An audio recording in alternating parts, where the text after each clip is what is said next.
Hello students, आज हम लोग एक टॉपिक पर बात करेंगे यूनियन टेरिटरी, केंद्र शासित प्रदेश या संघ राज्य क्षेत्र। संघ राज्य क्षेत्र। देखिए, हम लोगों ने डिस्कस किया था, जब आपको संघात्मक प्रणाली पढ़ाई थी तो हम लोगों ने सेंटर और स्टेट के बीच संबंधों को डिस्कस किया था। तो आप जानते ही हो कि भारत में केंद्र और राज्य के बीच डिवीजन ऑफ पावर है, यानी कि डिवीजन ऑफ पावर। अब कभी कभी ऐसा भी होता है कि कोई भी ऐसी इकाई है उस देश की, उस राज्य की, जो कंप्लीट स्टेट नहीं बन पाती, तो उसके ऊपर केंद्र सरकार अपना नियंत्रण रखना चाहती है। तो केंद्र सरकार के अधीन, यानी कि उस इकाई का केंद्र सरकार के साथ में संघात्मक रिश्ता नहीं होता, उस इकाई का, उस यूनिट का यूनियन के साथ में यूनिटरी रिश्ता होता है, एकात्मक रिश्ता होता है। तो यूनियन टेरिटरी का मोटा मोटा मीनिंग आप अभी ये समझ लीजिएगा कि सेंटर के साथ में ये जो क्षेत्र होते हैं, इनका यूनिटरी स्ट्रक्चर होता है, ना कि संघात्मक स्ट्रक्चर होता है। अब क्वेश्चन ये उठता है कि ये जो यूनियन टेरिटरीज बनती हैं, जैसे अभी आपने देखा लद्दाख और जम्मू कश्मीर को 31 अक्टूबर से बना दिया गया, इसके पीछे कारण क्या होता है, क्यों बनती हैं यूनियन टेरिटरीज? देखिए, इसके पीछे एक कारण नहीं है, इसके पीछे 2-3 कारण होते हैं। जैसे राजनीतिक और आर्थिक महत्व के लिए, इकोनॉमिक और पॉलिटिकल इंपॉर्टेंस के लिए। एग्जाम्पल के तौर पे आप कह सकते हो दिल्ली, चंडीगढ़। तो पहला कारण हो गया। दूसरा कारण, जो पिछड़े एरिया हैं, उन पिछड़े एरियो में खुशहाली के लिए, प्रोग्रेस के लिए, पीस के लिए या प्रगति के लिए, शांति के लिए हम क्या करते हैं, कुछ क्षेत्रों को, जैसे एग्जाम्पल के तौर पे मैं अगर आपको बताऊं तो शुरू में हिमाचल प्रदेश, मिजोरम, मणिपुर, त्रिपुरा, अरुणाचल प्रदेश, ये पहले यूटी बनाए गए थे, यूनियन टेरिटरीज बनाए गए थे। उसके बाद में इनको आगे चलकर स्टेट का दर्जा दिया गया, स्टेटहुड ग्रांट किया गया। आप अगर बात करेंगे गोवा की, पुदुचेरी की, आप जानते ही हो कि गोवा पुर्तगालियों के कब्जे में था। दादरा और नागर हवेली, दमन और दीव, अब इनको मर्ज कर दिया गया है। पुर्तगालियों के कब्जे में थे, उनसे छुड़ाया गया तो पहले यूटी बनाया गया, बाद में 1987 में गोवा को स्टेट बना दिया गया। और दमन एंड दीव और दादरा नागर हवेली आज भी यूटी बने हुए हैं। अगर आप बात करेंगे पुदुचेरी की, उसके बाद में कुछ और क्षेत्र भी थे, कराईकल था, माहे था, इन सब के ऊपर फ्रांस का कब्जा था। तो पुदुचेरी को यूटी बनाया गया। 1962 में वहाँ पे विधानसभा भी इस्टेब्लिश की गई। उसके बाद में आगे चल के फिर पुदुचेरी हमारा स्टेट नहीं बन पाया, वो आज भी यूनियन टेरिटरी है। तो ऐसे केसेस में, मतलब जो पिछड़े एरिया होते हैं, उनमें भी कोशिश ये की जाती है कि अगर वो सेंटर अपने पास पूरा अधिकार रखेगी तो हो सकता है कि वहाँ पर प्रशासन और बढ़िया हो पाए, और उन पिछड़े क्षेत्र हैं, जो बैकवर्ड एरियाज हैं, उनका प्रोग्रेस हो पाए, या उनकी वहाँ पे शांति इस्टेब्लिश हो पाए। तीसरा कारण आपने देखा होगा, स्ट्रेटेजिक इंपॉर्टेंस के लिए। स्ट्रेटेजिक इंपॉर्टेंस का मतलब होता है सामरिक महत्व के लिए। जैसे अंडमान निकोबार काफ़ी दूर है, और वहाँ पे उसके बाद में आपका लक्षद्वीप आपने सुना होगा। जब ये आज़ाद हुआ था तो उन लोगों को काफ़ी टाइम तक पता ही नहीं चल पाया था कि भारत आज़ाद हो चुका है।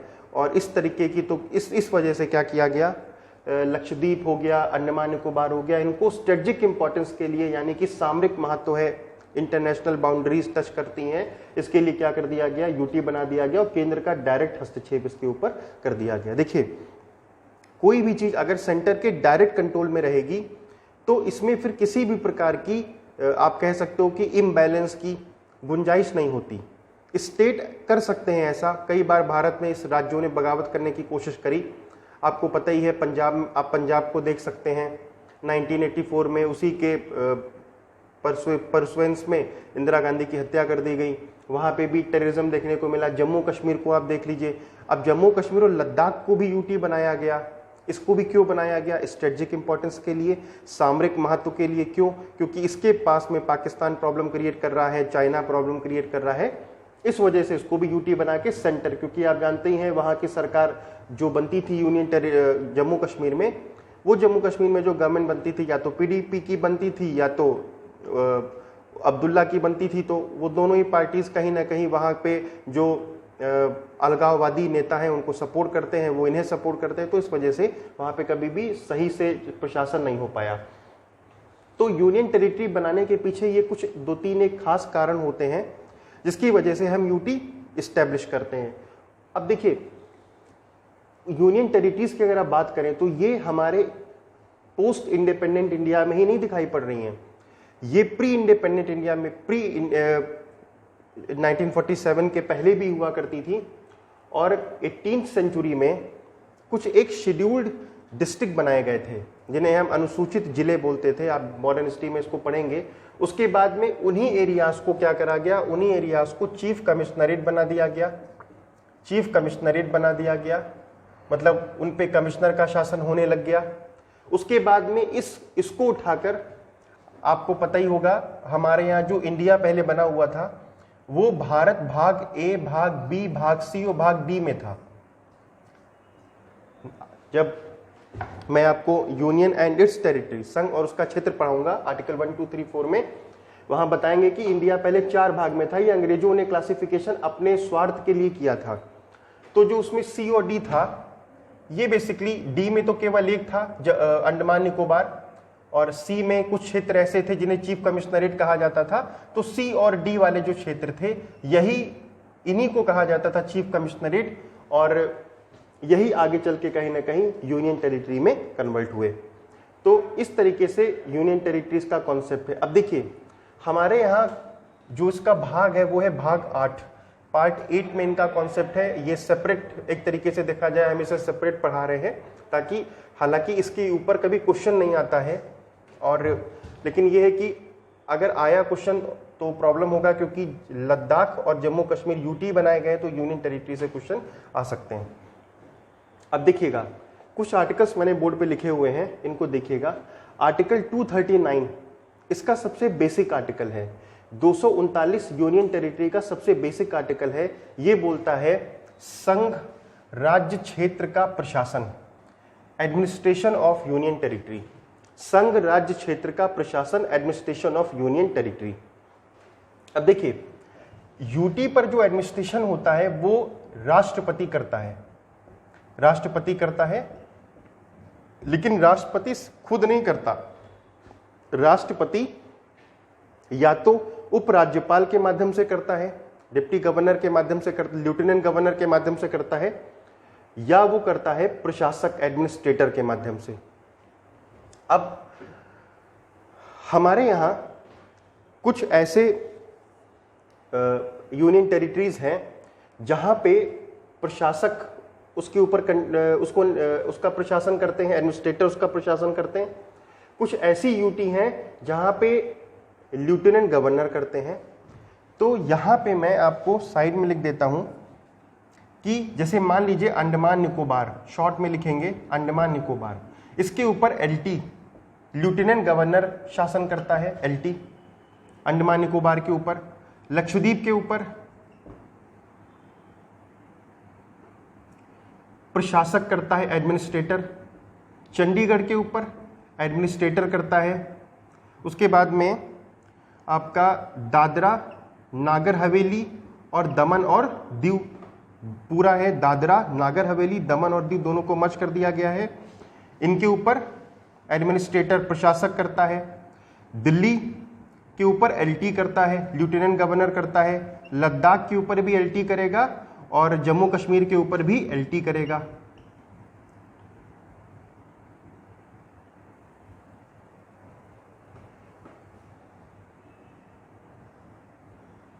पुदुचेरी के ऊपर भी एलटी करेगा। तो ऐसे क्वेश्चन नॉर्मली नहीं पूछे जाते, लेकिन फिर भी आप नॉलेज के लिए याद रखिएगा कि किनके ऊपर जो प्रशासन करता है उसको नाम क्या दिया गया है, what is the name given to the person, to the body administrating exercising administration of union territory. तो अंडमान निकोबार के ऊपर लेफ्टिनेंट गवर्नर करता है, इसका नाम है। लक्षद्वीप के ऊपर प्रशासक करता है, चंडीगढ़ के ऊपर भी प्रशासक करता है। दादरा और नागर हवेली, दमन और दीव, इनको मर्ज कर दिया गया है। 2019 में मर्ज किया गया था, ये इफेक्ट में आया है 1 जनवरी 2020 से। प्रशासक करता है, आपने शायद करंट अफेयर्स में ही पढ़ा भी होगा। उसके बाद दिल्ली के ऊपर लेफ्टिनेंट गवर्नर LT उपराज्यपाल करता है। उसके बाद में लद्दाख के ऊपर भी LT करेगा, जम्मू कश्मीर के ऊपर भी LT करेगा, पुदुचेरी के ऊपर भी LT करेगा। तो ये मैंने आपको बताया कि कौन किसके ऊपर शासन करता है, इंपॉर्टेंट पॉइंट है। अब नेक्स्ट आता है आपका 239A।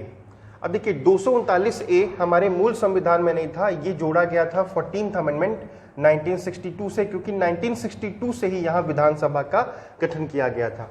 तो कहा गया कि संसद, अब देखिए यहाँ पे पावर किसको दे दी गई, यहाँ पे 239A में पावर दी गई पार्लियामेंट को कि संसद लॉ बनाएगी, और लॉ बना के पुदुचेरी में, स्पेशली नाम लिखा हुआ है 239A में, पुदुचेरी में विधायिका का गठन करेगी और मंत्री परिषद का गठन करेगी, या दोनों का गठन करेगी।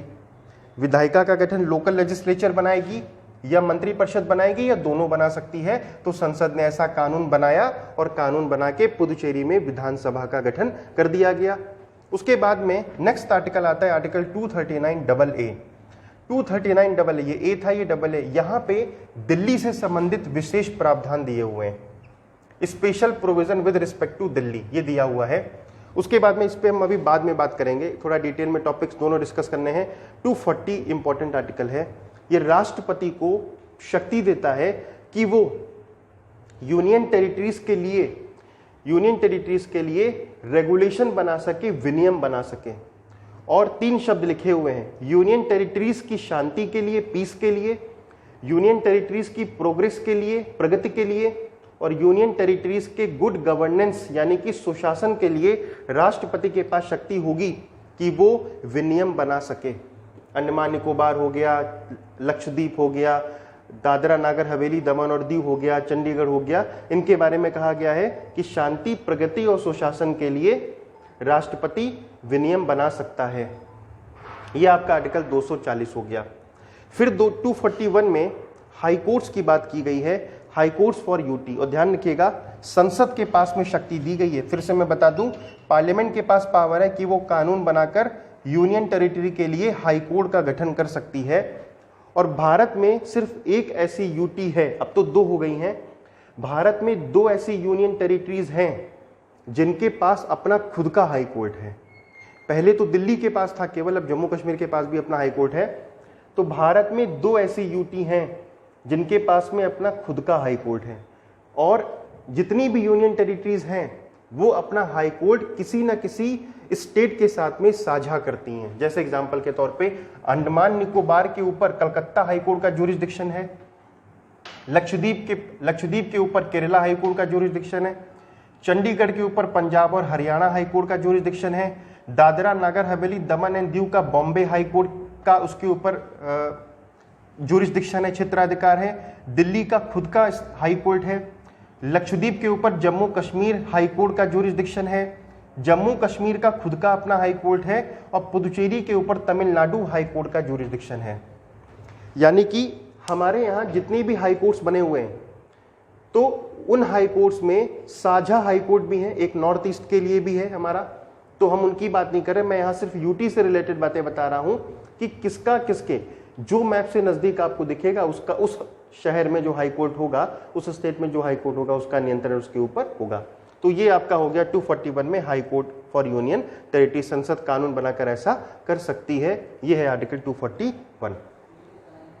अब हम लोगों ने ये बेसिक आर्टिकल्स यूटी के देखे, 239, 239A, 239AA, 240, 241। हम लोगों को यहाँ पर देखना पड़ेगा कि यहाँ पे डिस्ट्रीब्यूशन ऑफ पावर किस तरीके से हुआ है, उसको हम लोगों को समझना होगा।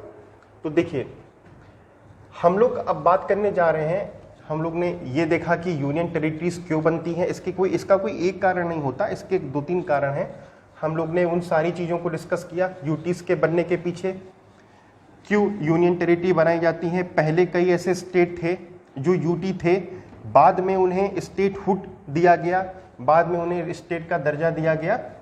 और वो सारी बातें हम लोग ने डिस्कस कर ली। अब हम लोग इसका सबसे इम्पॉर्टेंट टॉपिक पर बात करने जा रहे हैं, डिस्ट्रीब्यूशन ऑफ पावर पे।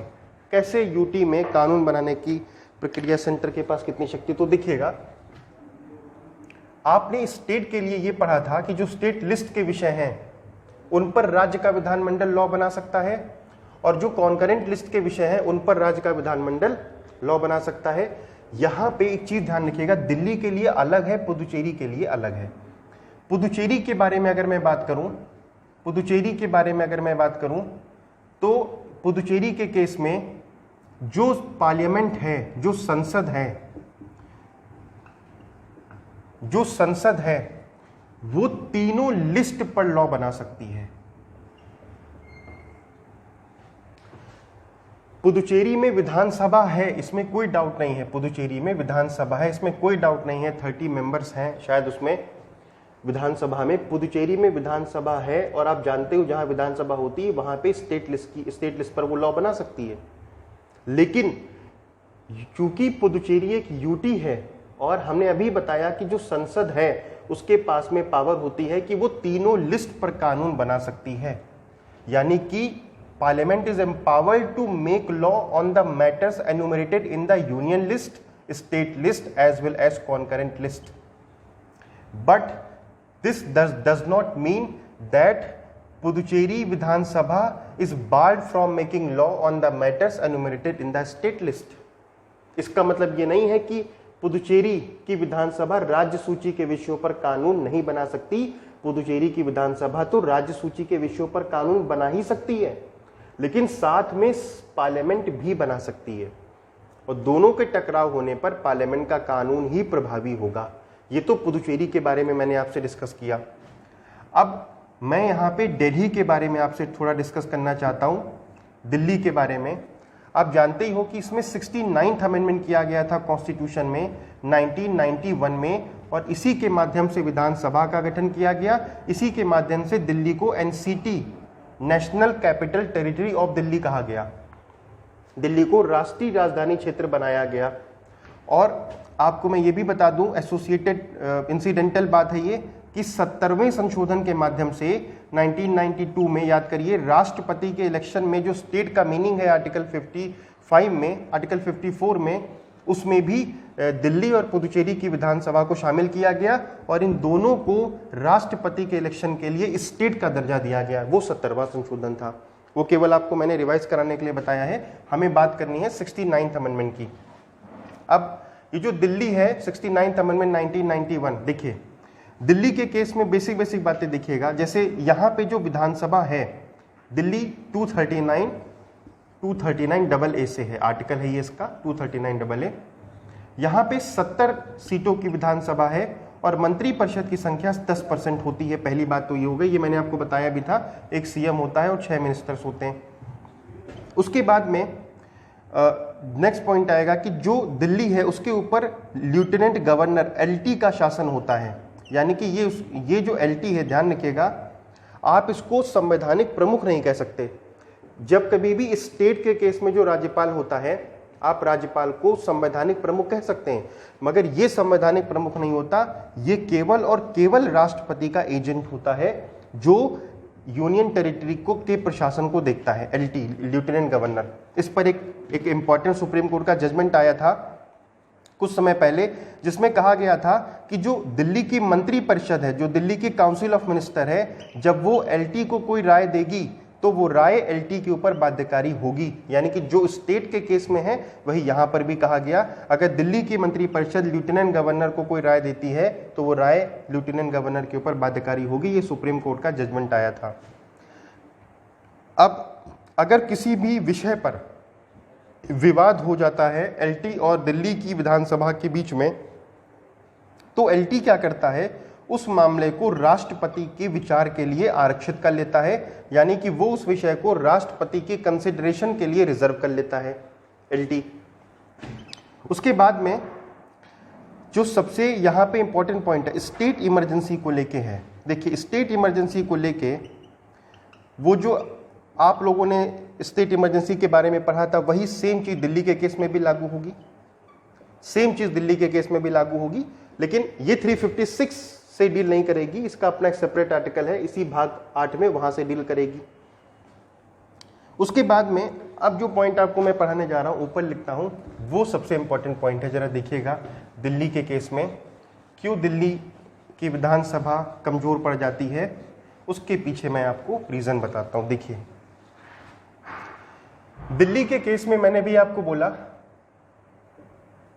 कि जो पार्लियामेंट होती है वो पार्लियामेंट तीनों लिस्ट पर लॉ बना सकती है। दिल्ली के केस में भी, दिल्ली के केस में भी भारत की संसद तीनों लिस्ट पर लॉ बना सकती है।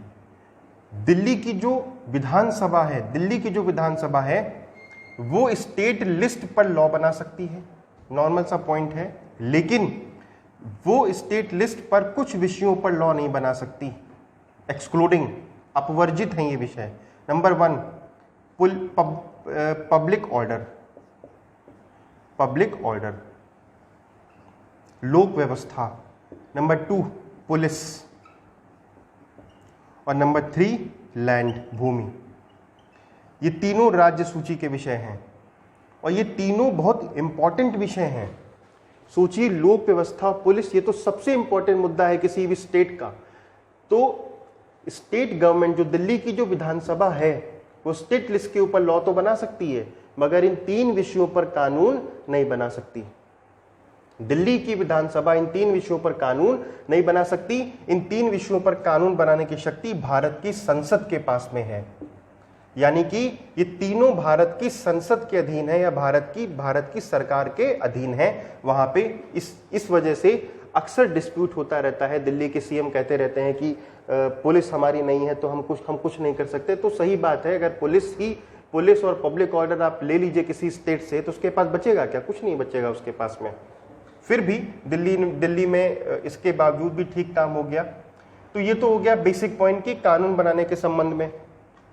अब कुछ और बातें भी, जैसे जो दिल्ली का सीएम होता है और जो दिल्ली के अन्य मंत्री होते हैं, उनका अपॉइंटमेंट राष्ट्रपति करता है। जो दिल्ली के सीएम होते हैं और जो दिल्ली की जो दिल्ली के अन्य मंत्री होते हैं, उनका अपॉइंटमेंट राष्ट्रपति करता है। यानी कि सीएम का भी अपॉइंटमेंट राष्ट्रपति करेगा और अन्य मंत्रियों का अपॉइंटमेंट भी राष्ट्रपति करेगा।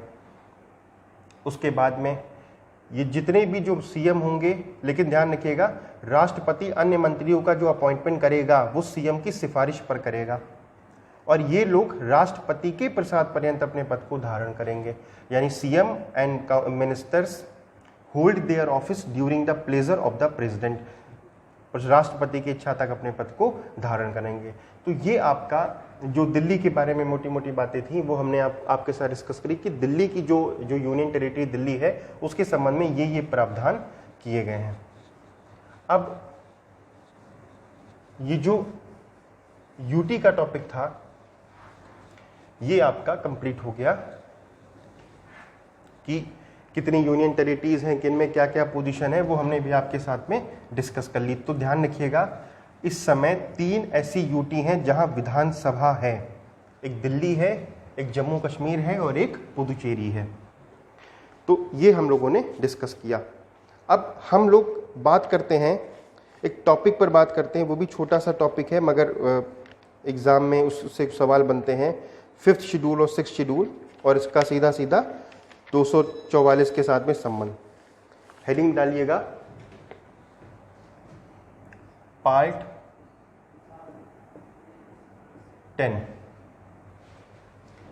10 भाग 10 शेड्यूल्ड और ट्राइबल एरिया। लिख लीजिएगा, शेड्यूल्ड और ट्राइबल एरिया।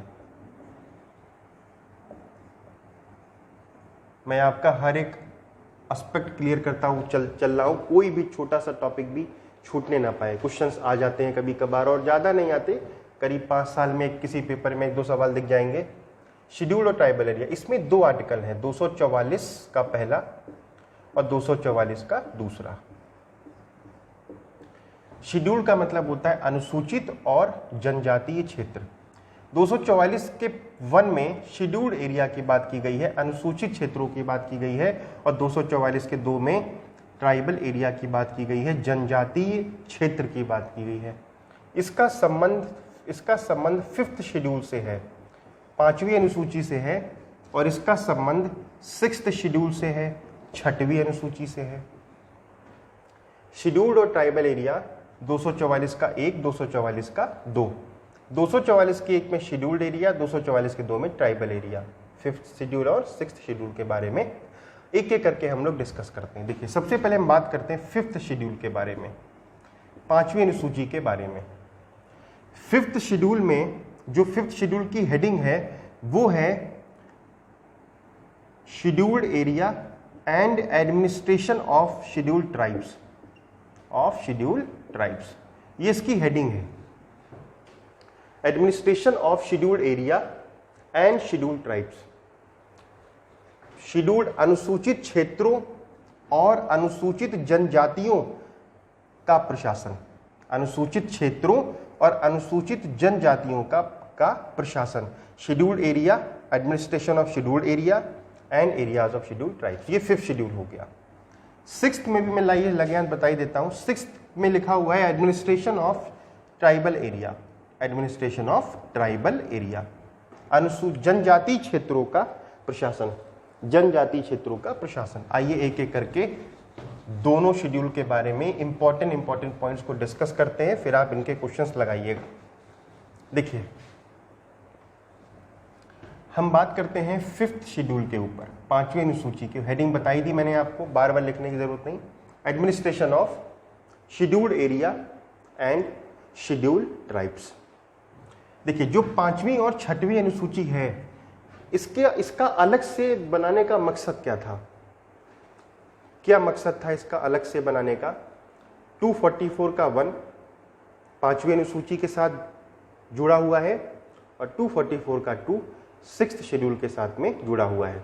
इसका मकसद क्या था? देखिए, आप जानते ही हैं कि जो ट्राइब्स होती हैं, आप ज्योग्राफी में पढ़ेंगे इनके बारे में, जो ट्राइब्स होती हैं इनका अपना अलग कल्चर होता है, इनकी अपनी अलग संस्कृति होती है, जो जनजाति होती है, और ये अपनी संस्कृति को, अपनी कल्चर को लेकर बहुत ज़्यादा प्रोटेक्टिव होती हैं, पॉजिटिव होती हैं, एग्रेसिव होती हैं। ये कभी भी नहीं चाहती कि हमारी संस्कृति या हमारे कल्चर में कोई नॉन ट्राइबल या नॉन ट्राइब हमारे मामलों में दखल दे, इंटरफेयर करे। और अगर इन्हें लगता है कि कोई इनके अंदरूनी मामले में या इनके धार्मिक मामलों में या इनके रहन सहन के मामले में, इनकी वेशभूषा के मामले में, इनकी संस्कृति के बारे में, इनके जो ये व्यापार वगैरह करते हैं उसके बारे में अगर कोई दखल देता है, तो इनके मन में कहीं ना कहीं एक डर था कि कहीं ऐसा ना हो इनके मन में एलिनेशन यानी अलगाववाद की भावना उत्पन्न हो जाए। क्योंकि ये हमेशा से जो मेन स्ट्रीम रही है, उस जो मुख्य विचारधारा जो मेन स्ट्रीम होती है उससे ये अलग रहे हैं। इसलिए क्या किया गया, इनको विशेष प्रोटेक्शन हमारे कॉन्स्टिट्यूशन के माध्यम से दिया गया। देखिए, आप जानते ही होंगे शेड्यूल ट्राइब्स में 7.5% का रिजर्वेशन एक तो उनको मिला हुआ है सरकारी नौकरी और कॉलेजेस में, और कई सारे ऐसे प्रोविजंस हैं। इनको लेकर एक कॉन्स्टिट्यूशनल बॉडी तक बना दी गई, national commission for schedule tribes, अनुसूचित जनजातियों के लिए एक राष्ट्रीय आयोग, उसका तक गठन कर दिया गया। इनके हित का संरक्षण करने के लिए हमारा कॉन्स्टिट्यूशन हमेशा से एक सेफगार्ड प्रोवाइड करता रहा इन ट्राइब्स को लेकर। तो इसीलिए 5th और 6th शेड्यूल में भी इनके बारे में कुछ बातें लिखी गई। पंचायत के प्रावधान जब 1992 में लागू हुए, तो पंचायत के प्रावधानों को उस समय जो 5th शेड्यूल में एरियाज हैं, 5वीं अनुसूची में जो क्षेत्र होंगे और जो 6वीं अनुसूची में क्षेत्र हैं, वहां तक विस्तारित नहीं किया गया था, एक्सटेंड नहीं किया गया था। यानी जो पंचायत के प्रोविजंस थे उन्हें 1992-1993 में जब आपका 73rd अमेंडमेंट और 74th अमेंडमेंट हुआ, तो जो पंचायत का जो अमेंडमेंट था 73rd अमेंडमेंट, उसके प्रोविजंस को शेड्यूल्ड एरिया जो क्षेत्र हैं, शेड्यूल्ड क्षेत्र और ट्राइबल वाले जो क्षेत्र हैं, उन पर लागू ही नहीं किया गया था, क्योंकि वहां पे ऑलरेडी इनकी पंचायतें एक अलग रूप में, एक अलग तरीके से काम कर रही थी। लेकिन आगे चलकर 1996 में कानून बनाया गया था, पेसा कानून मैं बाद में आपसे डिस्कस करूंगा। तो जब पेसा कानून बना दिलीप सिंह भुरिया के अध्यक्षता में कमेटी का गठन किया गया, वो सांसद थे, उन्होंने रिकमेंडेशन दी थी, तो उसी रिकमेंडेशन पर पेशा कानून बना। पेशा कानून के माध्यम से पंचायत के प्रोविजंस को 5th शेड्यूल्ड एरिया पर तो लागू कर दिया गया, लेकिन 6th शेड्यूल्ड एरिया पर आज भी पंचायत के प्रावधान लागू नहीं है। तो जो ट्राइब्स होती है, एक चीज और ध्यान रखिएगा, ये ट्राइब्स जो होती है ये रिलीजियस न्यूट्रल होती है, ये रिलीजियस न्यूट्रल होती है, रिलीजियस न्यूट्रल। इसका धर्म से कोई लेना देना नहीं होता। जैसे हमारे भारत में अगर बात दलित की बात करें तो वो शेड्यूल कास्ट में ही, मतलब हिंदुओं में ही पाए जाते हैं, लेकिन ये जो ट्राइब्स होती है इसका धर्म से कोई, ये रिलीजियस न्यूट्रल होती है। क्यों? क्योंकि ये क्रिश्चियन भी हो सकती है। आप चले जाइए मिजोरम में 86% क्रिश्चियंस है, वहां पर आधी से ज्यादा ट्राइब्स है। तो ये जो ट्राइब होती है ये रिलीजियस न्यूट्रल होती है, इसका किसी भी धर्म से कोई लेना देना नहीं होता। ये क्रिश्चियंस में भी हो सकती है, ये हिंदुओं में भी हो सकती है, इसलिए इसके बारे में आप ज्योग्राफी में पढ़ेंगे तो ये क्वेश्चन भी एग्जाम में पूछा जा सकता है कि ट्राइब्स का किस धर्म के साथ में संबंध होता है, तो आप ध्यान रखिएगा ये रिलीजियस न्यूट्रल होती है। आइए हम लोग 5th शेड्यूल पर बात करते हैं। देखिए 5th शेड्यूल में जो स्टेट्स हैं, जो राज्य हैं, किन किन राज्यों पर 5वीं अनुसूची लागू होती है, या किन किन राज्यों में वो क्षेत्र हैं जो 5th शेड्यूल से संबंधित हैं। वो टोटल है 10 स्टेट्स। एग्जाम्पल के तौर पे 10 के मैं नाम लिख देता हूं। आंध्र प्रदेश, तेलंगाना, ऐसे करके याद रखिएगा, 2 का कॉम्बिनेशन बनाइए, एक आसपास के जुड़े हुए हैं। उसके बाद में महाराष्ट्र, गुजरात और राजस्थान, ये तीनों एक से जुड़े हुए हैं, इन तीनों को कर लीजिए। उसके बाद में छत्तीसगढ़, झारखंड और एमपी, ये तीनों बॉर्डर हैं, इनको एक साथ कर लीजिए। अब 2 बचेंगे, हिमाचल प्रदेश और उड़ीसा। टोटल 10 स्टेट्स हो गए। 2, 3, 5, 3, 8, 2, 10। इन 10 राज्यों में पूरे राज्य नहीं हैं, इन 10 राज्यों में कुछ क्षेत्र हैं जो 5th शेड्यूल्ड एरिया माने जाते हैं। अब हम लोग बात करते हैं कि इनमें कैसे कैसे इनमें प्रशासन होता है। तो देखिए, सबसे पहले राष्ट्रपति के पास पावर होती है कि वो किसी भी क्षेत्र को 5वीं अनुसूची क्षेत्र घोषित कर सकता है। राष्ट्रपति के पास पावर होती है कि वो किसी भी क्षेत्र को 5th शेड्यूल्ड एरिया डिक्लेयर कर सकता है। उसके बाद में राष्ट्रपति के पास पावर होती है कि वो गवर्नर के परामर्श से उस स्टेट के राज्यपाल से कंसल्ट करके क्षेत्र को घटा बढ़ा सकता है, क्षेत्र को समाप्त कर सकता है। उसके बाद में तीसरे नंबर पे जो मेन मुझे बताना था वो ये है कि यहां इन 10 राज्यों में जो क्षेत्र हैं वहां एक बॉडी बनती है जिसका नाम है tribes advisory council. Tribes advisory council, ये बहुत इंपॉर्टेंट पॉइंट है।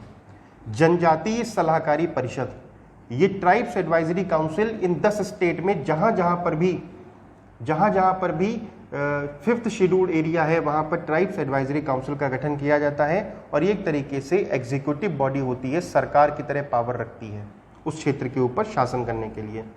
इसमें 20 लोग होते हैं, 20 में से 3/4 यानी कितने हो गए, 15। ये 15 वो होते हैं जो उस स्टेट की विधानसभा में शेड्यूल्ड ट्राइब होते हैं। मतलब इस 20 में 15 तो एसटी होते हैं, और उस, जैसे मान लीजिए कि आंध्र प्रदेश की मैं बात करूं तो इसमें जो शेड्यूल्ड एरिया होगा उसमें जो ट्राइब्स एडवाइजरी काउंसिल बनी होगी उसमें इस आंध्र प्रदेश में 15, मतलब इस आंध्र प्रदेश में जो शेड्यूल्ड ट्राइब होंगे विधायक, उनमें 15 कम से कम इस ट्राइब्स एडवाइजरी काउंसिल के मेंबर होते हैं।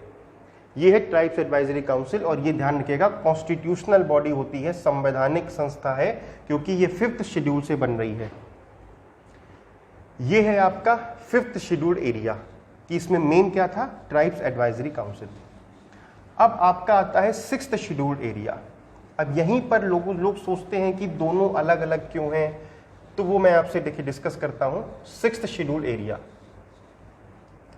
6th शेड्यूल में इसका नाम है ट्राइबल एरिया, जनजातीय क्षेत्र। ट्राइबल एरिया, जनजातीय क्षेत्र। ये 4 स्टेट में है, असम, मेघालय, त्रिपुरा और मिजोरम। असम, मेघालय, त्रिपुरा और मिजोरम, यहाँ पे 3 है, यहाँ पे 3 है, यहाँ पे 1 है, यहाँ पे 3 है, टोटल इंडिया में 10 है। तो असम में 3 क्षेत्र ऐसे हैं जिन्हें ट्राइबल एरिया माना गया है, मेघालय में भी 3 क्षेत्र हैं, त्रिपुरा में 1 है, मिजोरम में 3 है।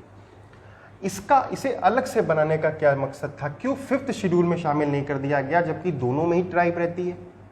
5th शेड्यूल में भी जिसकी बात की गई है वहां पर भी सिर्फ ट्राइब्स की ही बात की गई है और यहां पे भी सिर्फ ट्राइब्स की बात की गई है। देखिए, इन दोनों में जो रहने वाली ट्राइब है उस दोनों का रहन सहन बिल्कुल अलग है। यहां की जो ट्राइब है, वहां की जो ट्राइब थी, यानी 5th वाली जो ट्राइब थी, वो तो तब भी नॉन ट्राइब के साथ में घुल मिल चुकी है, नॉन ट्राइब के साथ में घुल मिल चुकी है। उसके अंदर इतना ज्यादा एलिनेशन की या आइसोलेशन की भावना नहीं रह गई।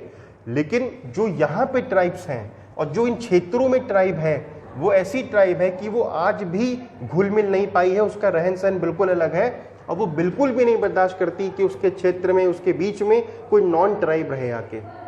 तो वो जो ट्राइब है ये आज भी बहुत ज़्यादा कह सकते हैं कि एग्रेसिव नेचर की ट्राइब है, इसलिए इसको अलग कर दिया गया, इसके लिए अलग ट्राइबल एरिया बनाया गया। यानी कि दोनों ट्राइब्स में जो मूल अंतर है वो ये है कि घुलने मिलने का, वो आज भी नहीं घुल पाई, वो घुल चुकी है। तो ये टोटल 10 है।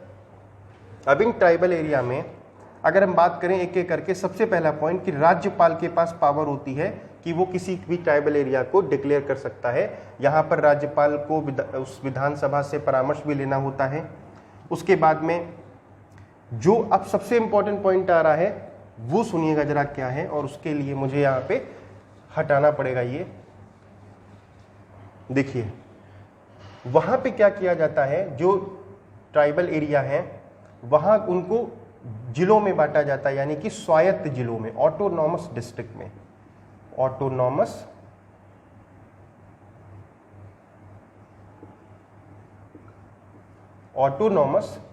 डिस्ट्रिक्ट में बांटा जाता है,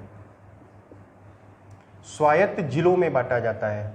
यानी कि जो ट्राइबल एरिया है उसको क्या किया जाता है, स्वायत्त जिलों में बांटा जाता है। और ये जो स्वायत्त जिले हैं, ऑटोनॉमस डिस्ट्रिक्ट हैं, इन ऑटोनॉमस डिस्ट्रिक्ट,